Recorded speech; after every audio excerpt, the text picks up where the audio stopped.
Hello everybody and welcome back to GMD Investments. Peter Lynch is known as one of the best investors ever to live, and for good reason. He managed the Magellan Fund of Fidelity from 1977 to 1990 with outstanding returns. In fact, more than double the S&P 500 returns. Lynch made 29.2% annual returns for his investors, and as you can see, you would have got 28 times your money from that time period compared to only 6 times your money from the S&P 500, which all in all is remarkable. I'd like to talk about is what I call the 10 most dangerous things people say about stocks. Here's a good one. If it's gone down this much already, it can't go any lower. I remember when Polaroid went from 140 to about 107, and people said, if you ever get Polaroid under 100, you've got to buy it. You just back up the truck, buy the stock. Stock you get to 110, then rally, fall 103, you go 112, go 105. They said, gets under 100, buy Polaroid. Polaroid broke 100, people started buying it, and within 9 months the stock was 18. I saw the same thing with Avon Products. So just saying, it's gone down this far, how much lower? I mean, it's crazy, but it can keep going. In fact, I tried this out. Kaiser Industries, I was a new analyst at Fidelity, and we were about to buy the biggest block ever at Kaiser Industries. The stock had gone from 29 to 17. We're about to buy the largest block ever in the history of the American Stock Exchange. We bought, 10 or 15 million shares.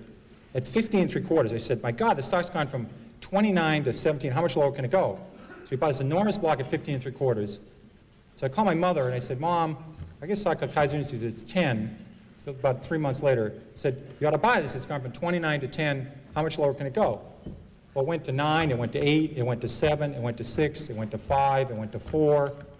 Now, fortunately for me, this happened very rapidly, or I'd be working at the Stop and Shop bag and behind the line instead of Fidelity. So fortunately, this was compressed in only about 6 months. So I had to go to the fund manager and say, I was a little bit early on this at 15 3/4, but we call this premature in the business. I had a correction, which is a euphemism for losing a lot of money rapidly. This is really important to note when you go into the investing game, because the amount of people I hear saying I'm going to buy the dip is a huge growing amount, and it's a real dangerous thing to get into.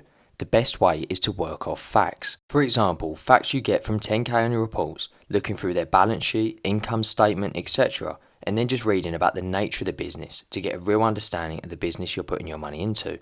This is actually an annual report from a company called Occidental Petroleum that I'm currently invested in, and we'll do a future video on why that is. Because like Warren Buffett said, when you buy a stock, you are buying a piece of a business. Peter Lynch also explains other dangerous things people say and do in the stock market, as shown. Here's a great one. It's $3. How much can I lose? This is a great one. Because get out. I don't have a computer and I can't do high-level math, but just do this one. So let's say your neighbor buys $10,000 of a stock at 50, and the stock's now 3, and you put $25,000 in at 3. If it goes to 0, who loses the most?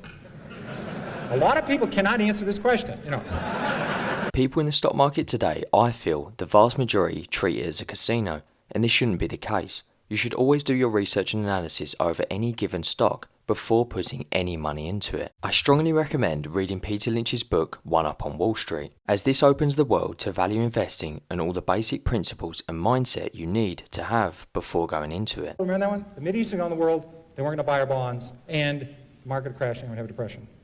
Then Japan was going to work. Remember that one? Japan was going to have all the assets, and they weren't going to buy our bonds, and we're going to have a depression.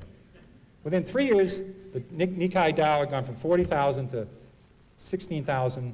The banking system was in trouble, and people said Japan was going to collapse, and we're going to have a depression. I mean, people had, on their prayer list, at the end of the day, they had eliminate crippled children and Mother Teresa, and they're praying for Japan. I mean, it's a country with a 15% savings rate, it's so bizarre, Commercial real estate, global warming, And I think the older you get, the more nervous you get about these things. I think it's very valuable. I think while younger people are better investors is they're not worried. They haven't heard about all these crises. And they're with children. I think if you don't have any kids, you got to rent some kids for the weekend.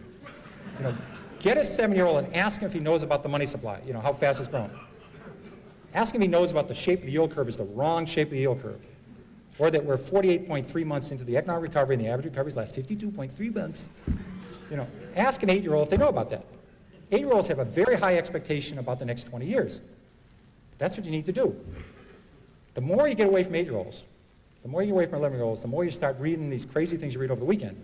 In fact, from 1955 to 1985, the stock market went up a grand total of 1,000 points, but it was down 800 on Mondays. So it was therefore up 1,800 on non-Mondays. It wasn't an accident. The stock market went down. October the 19th, 87 was a Monday. People over the weekend become economists and portfolio strategists. Like Peter Lynch explained, there is always something to worry about in the stock market, and it doesn't help with media outlets, for example being the Financial Times, where they put a heading on the front page that will deliberately make investors worried so that they read more. That's how they make their money. He also goes on to say that the stomach is the most important part of the body when it comes to investing, because you need to stomach all the negative bad voices around you that are telling you the market is going to crash or this is going to happen, etc., etc. Because guess what? No one has a clue. The only thing you can do is work off facts. That's the best and only way. Very important rule. This is one of the key rules. The stock doesn't know you own it. Remember that. You could be a miserable person. You could have, never helped anybody, never done anything right, had 67 spouses, never done anything right. If you own Coca-Cola the last 50 years, it's gone up 300-fold. You could be the greatest human in the world, help Special Olympics, help the mentally challenged, help poor people, help AIDS people. If you own Bethlehem Steel, it's lower than it was 30 years ago. It's not your fault. Don't take this personal, But people treat stocks sometimes like a grandchildren or a puppy. I mean, they think the stock knows who you are.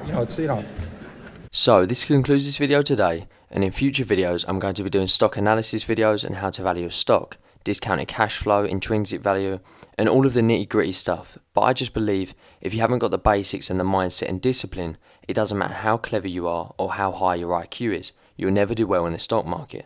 You need to know all the bad things to avoid, because not losing money is the most important thing to think about in this game. I'd like to thank everyone for watching this video, and if you enjoyed this video, subscribe for more content going forward and to stay up to date with market news, investing ideas and the like. It's been a pleasure. Until next time.